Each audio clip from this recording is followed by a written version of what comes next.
because we're all professional recording engineers, we know all those effects just don't show up one day. Sometimes they do show up in the session. I asked them, I said, "Do you do those delays?" And he said, "Oh, yeah." So no, great. That mix is without a doubt 100% perfect. Sounds exactly like it should. Top end is brilliant. Thank You definitely got a handle on getting that top end. It's absolutely perfect. His clarity was excellent. The mix was punchy. He's got plenty of bottom. You know, I'm going with, you know, for my taste, I would add, you know, 2 or 3 dB at 30 or 40, you know, Okay. the subby shit for this style of music. Right. But that's my taste. You know what I mean? Right. I actually think that the damn thing sounds perfect. So I reference a lot, like a ton, probably more than any other engineer I've ever met. Right. I keep metric AB on my master. Right.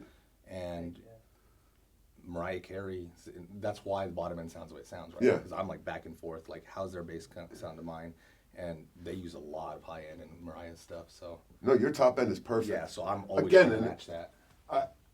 You know, I don't want to tell you turn up the bottom end and fuck up that mix because it actually sounds really good.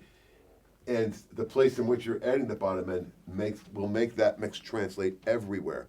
So remember, we're listening on big monitors, so we can reproduce those low volume, the low frequencies, and that's kind of what I want to hear.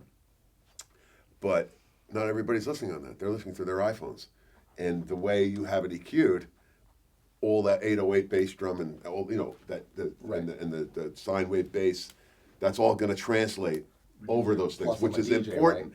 And that's the struggle with some 808 parts. That's my problem as a DJ, and that's part of the reason why I EQ also the way I am, because I'm always conscious of like, how is this going to be once I get into the club on, you know, sometimes dual 18s. Right. And sometimes it can be too much, so. Right. Yeah. So no, I think you have a handle on it, 100%. I think that's a perfect mix. So congratulations. And you have, let's hear a minute.